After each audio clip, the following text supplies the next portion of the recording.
ಓಂ ಶಾಂತಿ. ಇಂದಿನ ದಿನಾಂಕ 29/7/2025. ಪ್ರಾರ್ಥ ಮುರುಳಿ ಬಾಪ್ತಾದ ಮಧುಬನ. ಮಧುರ ಮಕ್ಕಳೇ, ಯಾವಾಗ ಈ ಶರೀರದಲ್ಲಿ ಆತ್ಮವು ಪ್ರವೇಶ ಮಾಡುವುದೋ ಆಗಲೇ ಈ ಶರೀರಕ್ಕೆ ಬೆಲೆ ಇರುತ್ತದೆ. ಆದರೆ ಶೃಂಗಾರವು ಶರೀರಕ್ಕೆ ಮಾಡಲ್ಪಡುತ್ತದೆ, ಆತ್ಮಕ್ಕಲ್ಲ. ಪ್ರಶ್ನೆ: ನೀವು ಮಕ್ಕಳ ಕರ್ತವ್ಯವೇನಾಗಿದೆ? ನೀವು ಯಾವ ಸೇವೆ ಮಾಡಬೇಕಾಗಿದೆ? ಉತ್ತರ: ತಮ್ಮ ಜೊತೆಗಾರರಿಗೆ ನರನಿಂದ ನಾರಾಯಣ, ನಾರಿಯಿಂದ ಲಕ್ಷ್ಮಿ ಆಗುವ ಯುಕ್ತಿಯನ್ನು ತಿಳಿಸುವುದು ನಿಮ್ಮ ಕರ್ತವ್ಯವಾಗಿದೆ. ನೀವೀಗ ಭಾರತದ ಸತ್ಯ ಆತ್ಮಿಕ ಸೇವೆ ಮಾಡಬೇಕಾಗಿದೆ. ನಿಮಗೆ ಜ್ಞಾನದ ಮೂರನೆಯ ನೇತ್ರವು ಸಿಕ್ಕಿದೆ ಅಂದಾಗ ನಿಮ್ಮ ಬುದ್ಧಿ ಮತ್ತು ಚಲನೆಯು ಬಹಳ ಪರಿಶುದ್ಧವಾಗಿರಬೇಕು. ಯಾರಲ್ಲಿಯೂ ಅಂಶ ಮಾತ್ರವೂ ಮೋಹವಿರಬಾರದು. ಗೀತೆ. ನಯನ ಈ ನನಗೆ ದಾರಿ ತೋರಿಸು ಪ್ರಭು. ಓಂ ಶಾಂತಿ. ಡಬಲ್ ಶಾಂತಿ. ನೀವು ಮಕ್ಕಳು ಸಹ ಓಂ ಶಾಂತಿ ಎಂದು ಪ್ರತ್ಯುತ್ತರ ನೀಡಬೇಕು. ನಮ್ಮ ಸ್ವಧರ್ಮವು ಶಾಂತಿಯಾಗಿದೆ. ನೀವೀಗ ಶಾಂತಿಗಾಗಿ ಎಲ್ಲಿಯೂ ಹೋಗುವುದಿಲ್ಲ. ಮನುಷ್ಯರು ಮನಃಶಾಂತಿಗಾಗಿ ಸಾಧು ಸಂತರ ಬಳಿಯೂ ಹೋಗುತ್ತಾರಲ್ಲವೇ? ಮನಸ್ಸು, ಬುದ್ಧಿಯಂತೂ ಆತ್ಮದ ಇಂದ್ರಿಯಗಳಾಗಿವೆ. ಹೇಗೆ ಶರೀರಕ್ಕೆ ಕರ್ಮೇಂದ್ರಿಯಗಳಿವೆಯೋ ಹಾಗೆಯೇ ಮನಸ್ಸು, ಬುದ್ಧಿ ಮತ್ತು ಚಕ್ಷು ಆತ್ಮದ ಇಂದ್ರಿಯಗಳಾಗಿವೆ. ಚಕ್ಷುವೆಂದರೆ ಈ ಕಣ್ಣುಗಳಂತಲ್ಲ. ಏ ಪ್ರಭು, ನಯನ ಈ ನನಗೆ ದಾರಿ ತೋರಿಸು ಪ್ರಭು ಎಂದು ಹೇಳುತ್ತಾರೆ. ಆದರೆ ಪ್ರಭು ಅಥವಾ ಈಶ್ವರನೆಂದು ಹೇಳುವುದರಿಂದ ಅಷ್ಟೊಂದು ತಂದೆಯ ಮೇಲೆ ಪ್ರೀತಿ ಬರುವುದಿಲ್ಲ. ತಂದೆಯಿಂದ ಮಕ್ಕಳಿಗೆ ಆಸ್ತಿಯೂ ಸಿಗುತ್ತದೆ. ಇಲ್ಲಾದರೆ ನೀವು ತಂದೆಯ ಸನ್ಮುಖದಲ್ಲಿಯೇ ಕುಳಿತಿದ್ದೀರಿ, ಓದುತ್ತಲೂ ಇದ್ದೀರಿ. ನಿಮಗೆ ಯಾರು ಓದಿಸುತ್ತಾರೆ? ಪರಮಾತ್ಮ ಅಥವಾ ಪ್ರಭು ಓದಿಸುತ್ತಾರೆಂದು ನೀವು ಹೇಳುವುದಿಲ್ಲ. ಶಿವ ತಂದೆಯೇ ಓದಿಸುತ್ತಾರೆಂದು ನೀವು ಹೇಳುತ್ತೀರಿ. ಈ ಬಾಬಾ ಎಂಬ ಶಬ್ದವು ಬಹಳ ಸರಳವಾಗಿದೆ. ಇಲ್ಲಿರುವುದೇ ಬಾಪ್ತಾದ. ಆತ್ಮಕ್ಕೆ ಆತ್ಮವೆಂದೇ ಹೇಳಲಾಗುತ್ತದೆ. ಹಾಗೆಯೇ ಅವರು ಶಿವ ತಂದೆ ಪರಮ ಆತ್ಮನಾಗಿದ್ದಾರೆ. ಅವರು ತಿಳಿಸುತ್ತಾರೆ, ನಾನು ಪರಮ ಆತ್ಮ, ಅಂದರೆ ಪರಮಾತ್ಮ ನಿಮ್ಮ ತಂದೆಯಾಗಿದ್ದೇನೆ. ಡ್ರಾಮಾ ಅನುಸಾರವಾಗಿ ನಾನು ಪರಮ ಆತ್ಮನಿಗೆ ಶಿವನೆಂದು ಹೆಸರನ್ನಿಟ್ಟಿದ್ದಾರೆ. ಡ್ರಾಮಾದಲ್ಲಿ ಎಲ್ಲರ ಹೆಸರು ಬೇಕಲ್ಲವೇ? ಶಿವನ ಮಂದಿರವೂ ಇದೆ. ಭಕ್ತಿ ಮಾರ್ಗದವರಂತೂ ಒಂದಕ್ಕೆ ಬದಲು ಅನೇಕ ಹೆಸರನ್ನು ಇಟ್ಟುಬಿಟ್ಟಿದ್ದಾರೆ ಮತ್ತು ಅನೇಕ ಮಂದಿರಗಳನ್ನು ಕಟ್ಟಿಸುತ್ತಾರೆ. ಇರುವುದಂತೂ ಒಬ್ಬರೇ ಸೋಮನಾಥ ಮಂದಿರವು ಎಷ್ಟೊಂದು ದೊಡ್ಡದಾಗಿದೆ. ಎಷ್ಟೊಂದು ಶೃಂಗಾರ ಮಾಡುತ್ತಾರೆ. ರಾಜರು ಮೊದಲಾದವರನ್ನು ಎಷ್ಟೊಂದು ಶೃಂಗಾರ ಮಾಡುತ್ತಾರೆ. ಆತ್ಮಕ್ಕೆ ಶೃಂಗಾರವಿಲ್ಲ. ಹಾಗೆಯೇ ಪರಮಾತ್ಮನಿಗೂ ಶೃಂಗಾರವಿಲ್ಲ. ಅವರು ಬಿಂದುವಾಗಿದ್ದಾರೆ. ಬಾಕಿ ಏನೆಲ್ಲ ಶೃಂಗಾರವಿದೆಯೋ ಅದು ಶರೀರಕ್ಕೆ ಇದೆ. ತಂದೆಯು ತಿಳಿಸುತ್ತಾರೆ, ನನಗೂ ಶೃಂಗಾರವಿಲ್ಲ, ಆತ್ಮಗಳಿಗೂ ಶೃಂಗಾರವಿಲ್ಲ. ಆತ್ಮವು ಬಿಂದುವಾಗಿದೆ. ಇಷ್ಟು ಚಿಕ್ಕ ಬಿಂದುವಂತೂ ಏನೂ ಪಾತ್ರವನ್ನಭಿನಯಿಸಲು ಸಾಧ್ಯವಿಲ್ಲ. ಆ ಚಿಕ್ಕದಾದ ಆತ್ಮವು ಶರೀರದಲ್ಲಿ ಪ್ರವೇಶ ಮಾಡುತ್ತದೆ ಎಂದರೆ ಶರೀರಕ್ಕೆ ಎಷ್ಟೊಂದು ಪ್ರಕಾರದ ಶೃಂಗಾರವಾಗುತ್ತದೆ. ಮನುಷ್ಯರಿಗೆ ಎಷ್ಟೊಂದು ಹೆಸರುಗಳಿವೆ. ರಾಜ ರಾಣಿಗೆ ಎಷ್ಟೊಂದು ಶೃಂಗಾರವಾಗುತ್ತದೆ. ಆತ್ಮವಂತೂ ಸಾಧಾರಣ ಬಿಂದುವಾಗಿದೆ. ನೀವು ಮಕ್ಕಳು ಇದನ್ನು ಸಹ ತಿಳಿದುಕೊಂಡಿದ್ದೀರಿ. ಆತ್ಮವೇ ಜ್ಞಾನವನ್ನು ಧಾರಣೆ ಮಾಡುತ್ತದೆ. ತಂದೆಯು ತಿಳಿಸುತ್ತಾರೆ, ನನ್ನಲ್ಲಿಯೂ ಜ್ಞಾನವಿದೆಯಲ್ಲವೇ? ಶರೀರಕ್ಕೆ ಜ್ಞಾನವಿರುವುದಿಲ್ಲ. ನಾನಾತ್ಮದಲ್ಲಿ ಜ್ಞಾನವಿದೆ. ಅದನ್ನು ನಿಮಗೆ ತಿಳಿಸುವುದಕ್ಕಾಗಿ ನಾನು ಶರೀರದ ಆಧಾರವನ್ನು ತೆಗೆದುಕೊಳ್ಳಬೇಕಾಗುತ್ತದೆ. ಶರೀರವಿಲ್ಲದೆ ನೀವು ಕೇಳಿಸಿಕೊಳ್ಳಲು ಸಾಧ್ಯವಿಲ್ಲ. ನಯನ ಈನರಿಗೆ ದಾರಿ ತೋರಿಸು ಪ್ರಭು ಎಂದು ಗೀತೆಯನ್ನು ರಚಿಸಿದ್ದಾರೆ. ಅಂದ ಮೇಲೆ ಶರೀರಕ್ಕೆ ದಾರಿ ತೋರಿಸಬೇಕಾಗಿದೆಯೇ? ಇಲ್ಲ. ಆತ್ಮವನ್ನು ಆತ್ಮವೇ ಕರೆಯುತ್ತದೆ. ಶರೀರಕ್ಕಂತೂ 2 ನೇತ್ರಗಳಿವೆ, 3 ಇರುವುದಿಲ್ಲ. ಮೂರನೆಯ ನೇತ್ರದ ಚಿಹ್ನೆಯಾಗಿ ಮಸ್ತಕದಲ್ಲಿ ತಿಲಕವನ್ನಿಟ್ಟುಕೊಳ್ಳುತ್ತಾರೆ, ಕೆಲವರು ಕೇವಲ ಬಿಂದುವಿನ ತರಹ ಇಟ್ಟುಕೊಳ್ಳುತ್ತಾರೆ, ಇನ್ನು ಕೆಲವರು ಗೆರೆಗಳನ್ನಿಟ್ಟುಕೊಳ್ಳುತ್ತಾರೆ. ಆತ್ಮವು ಬಿಂದುವಾಗಿದೆ. ಬಾಕಿ ಜ್ಞಾನದ ಮೂರನೆಯ ನೇತ್ರವೂ ಸಿಗುತ್ತದೆ. ಆತ್ಮಕ್ಕೆ ಮೊದಲು ಜ್ಞಾನದ ಮೂರನೆಯ ನೇತ್ರವಿರಲಿಲ್ಲ. ಯಾವುದೇ ಮನುಷ್ಯಾತ್ಮರಿಗೆ ಈ ಜ್ಞಾನವಿಲ್ಲ.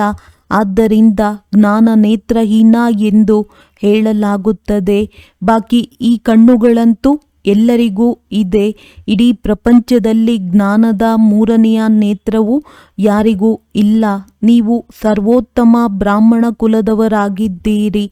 ನಿಮಗೆ ತಿಳಿದಿದೆ, ಭಕ್ತಿ ಮಾರ್ಗ ಮತ್ತು ಜ್ಞಾನ ಮಾರ್ಗದಲ್ಲಿ ಎಷ್ಟೊಂದು ಅಂತರವಿದೆ.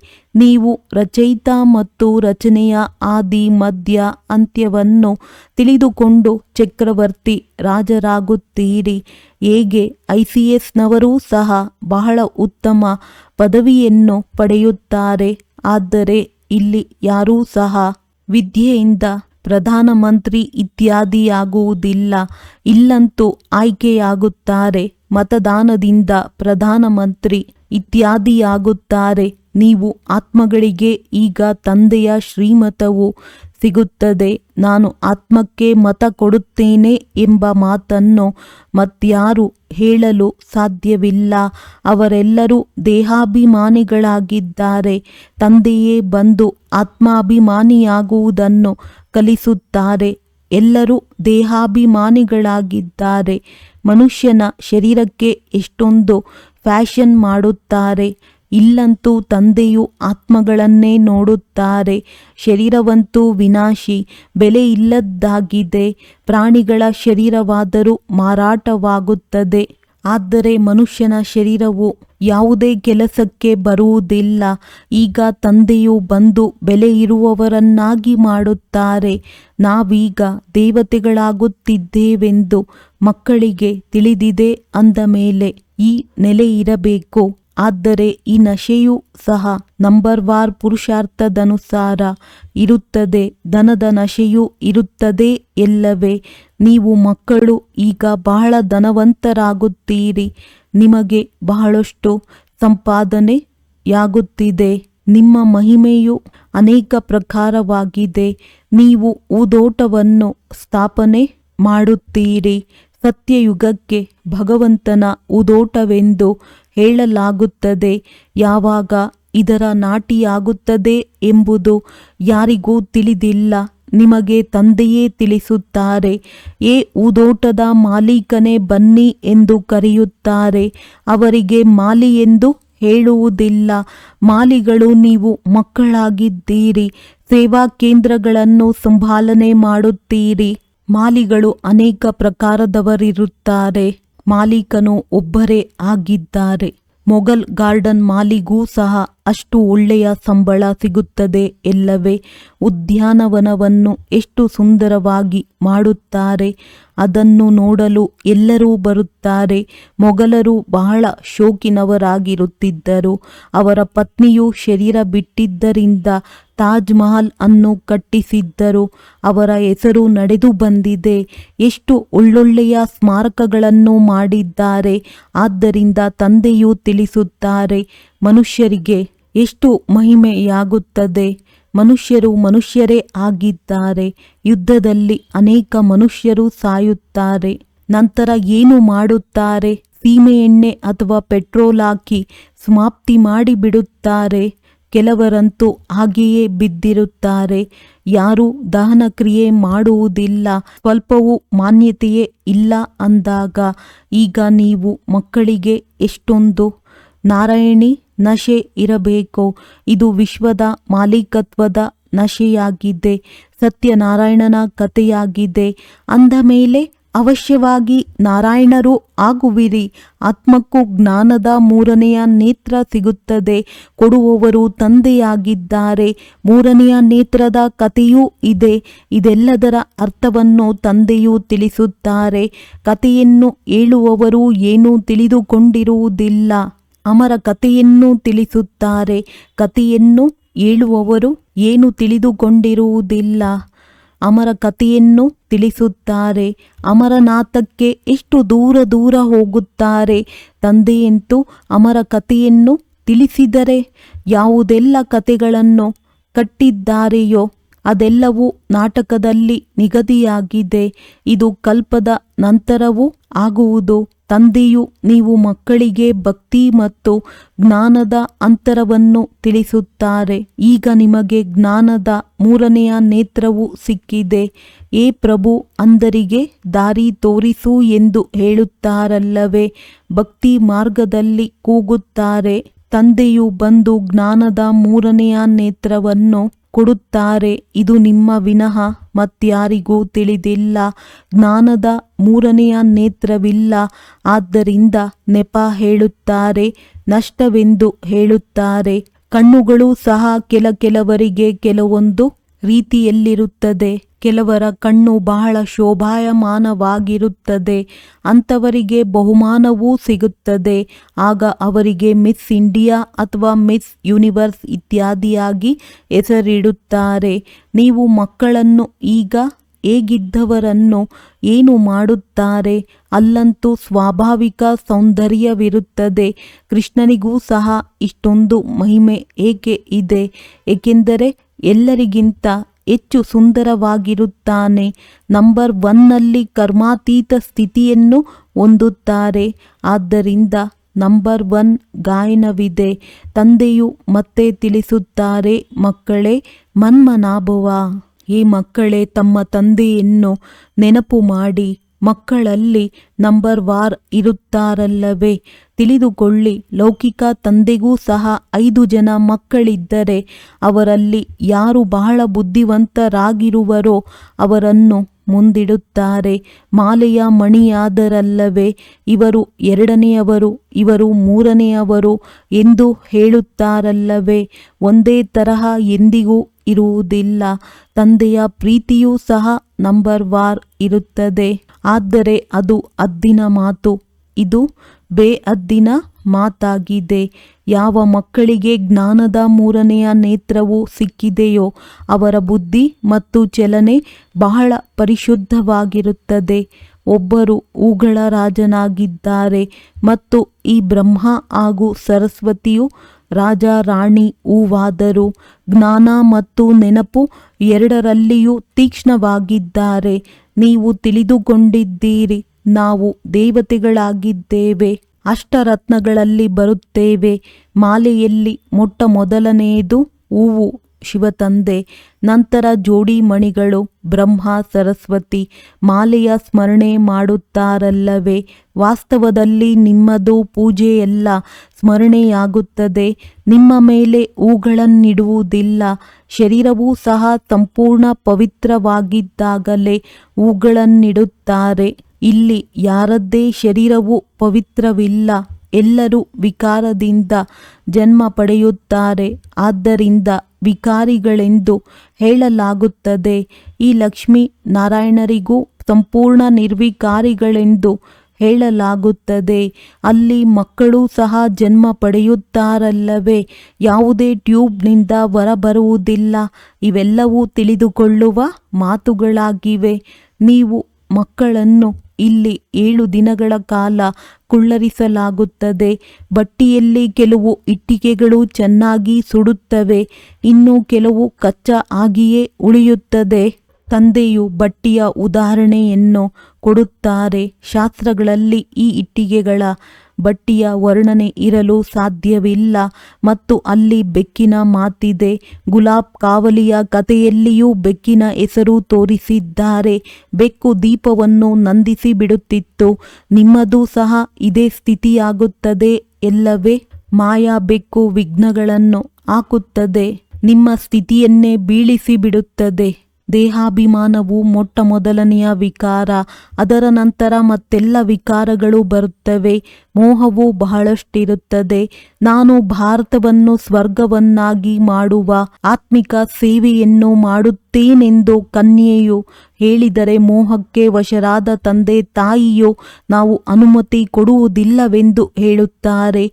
ಇದು ಸಹ ಎಷ್ಟೊಂದು ಮೋಹವಾಗಿದೆ. ನೀವಂತೂ ಮೋಹದ ಬೆಕ್ಕುಗಳಾಗಬಾರದು. ನಿಮ್ಮ ಗುರಿ ಧ್ಯೇಯವೇ ಇದಾಗಿದೆ. ತಂದೆಯು ಬಂದು ಮನುಷ್ಯರಿಂದ ದೇವತೆ, ನರನಿಂದ ನಾರಾಯಣನನ್ನಾಗಿ ಮಾಡುತ್ತಾರೆ. ನಿಮ್ಮ ಕರ್ತವ್ಯವೂ ಸಹ ತಮ್ಮ ಜೊತೆಗಾರರ ಸೇವೆ ಮಾಡುವುದಾಗಿದೆ. ನಾವು ಹೇಗಿದ್ದೆವು, ಏನಾಗಿ ಬಿಟ್ಟಿದ್ದೇವೆಂದು ನಿಮಗೆ ತಿಳಿದಿದೆ. ಅಂದ ಮೇಲೆ ಈಗ ರಾಜಾದಿರಾಜರಾಗುವ ಪುರುಷಾರ್ಥ ಮಾಡಿ ನಾವು ನಮ್ಮ ರಾಜ್ಯವನ್ನು ಸ್ಥಾಪನೆ ಮಾಡುತ್ತೇವೆ ಎಂದು ನಿಮಗೆ ತಿಳಿದಿದೆ. ಇದರಲ್ಲಿ ಯಾವುದೇ ಕಷ್ಟದ ಮಾತಿಲ್ಲ. ವಿನಾಶಕ್ಕಾಗಿಯೂ ಡ್ರಾಮಾದಲ್ಲಿ ಯುಕ್ತಿಯು ರಚಿಸಲ್ಪಟ್ಟಿದೆ. ಕಲ್ಪದ ಮೊದಲೂ ಸಹ ಅಣ್ವಸ್ತ್ರಗಳಿಂದ ಯುದ್ಧವಾಗಿತ್ತು.